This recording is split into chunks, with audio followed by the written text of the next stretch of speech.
another episode of Talk the Talk. Today we're driving with Jimmy in his Rocket Bunny 86 and we're going to check it out a little bit.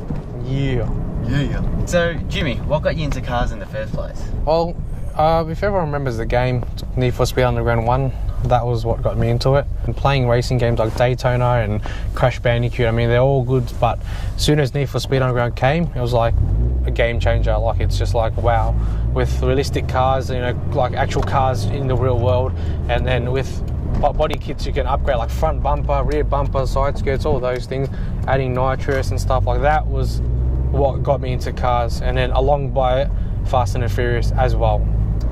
Initially, what drew you to the 86 in particular before you actually owned one? Well, at the time when I was looking for a car, because I was getting my probationary license, I was actually looking at a Skyline or a Honda S2000, because obviously it was in my budget.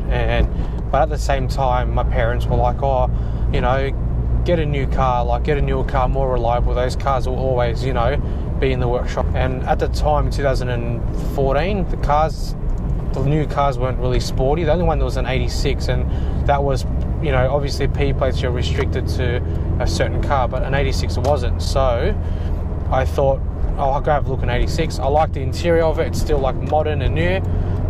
So I got one of them. The 86 is the son of the AE86 Corolla, which is the star of the Initial D anime cartoon, a legend in the JDM world and a drifting icon. These cars are the same in the way that they're light, rear-wheel drive, have a high revving 4-cylinder engine, and you can flick them through corners in all types of angles. The 86 wasn't made to break 0 to 100 times or quarter-mile records. It's a well-balanced car and takes on the twisty roads. It's agile and cuts through corners like a hot knife through butter, or turn the safety controls off and it's sideways action all round. It's a modern day classic appealing to the younger generation and has all the characteristics of a real driver's car. This, along with being well priced and easily attainable, made it explode into the market when it was first released.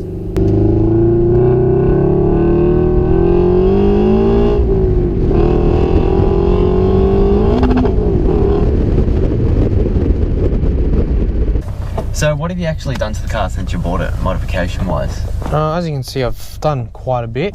I can start from my first mods. The first ever modification I'd done was a set of tail lights and a lip kit. Those were my very first modification I've done, followed by an exhaust cap back.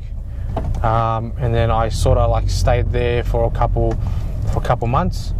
And then after that, my next thing was a wheel and coil package.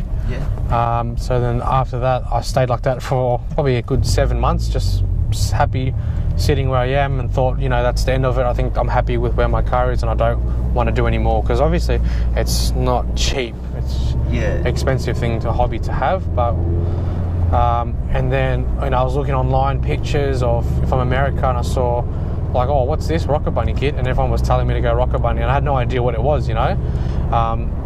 And I thought, oh, actually, I don't actually like it. I think it looks yuck. I think it was over the top too much.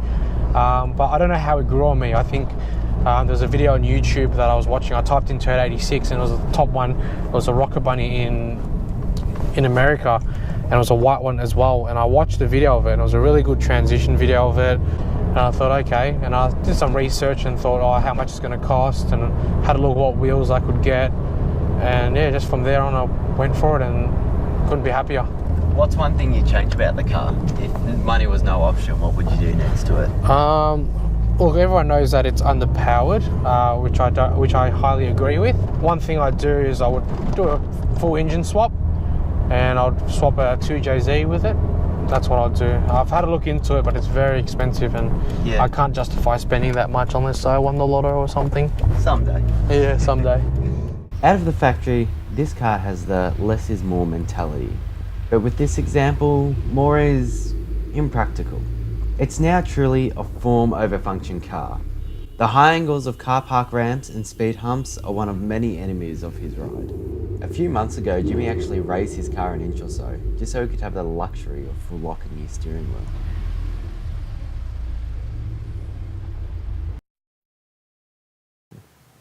Still though, this car is low. I'm talking twigs snapping in the driveway low. Jimmy didn't want to keep this car stock. He wanted to give it his own unique touch and make it an extension of himself. The Rocket Bunny kit turns it from a simple sports car to an attention-grabbing ethane generator. The wing puts passenger airliners to shame, and the dish on the wheels you could serve a banquet off.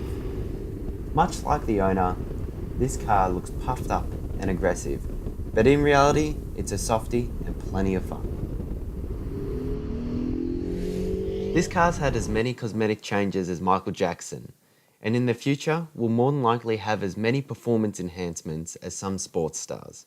It's been turned into the vision that the owner imagined, and he's smiling ear to ear with the result.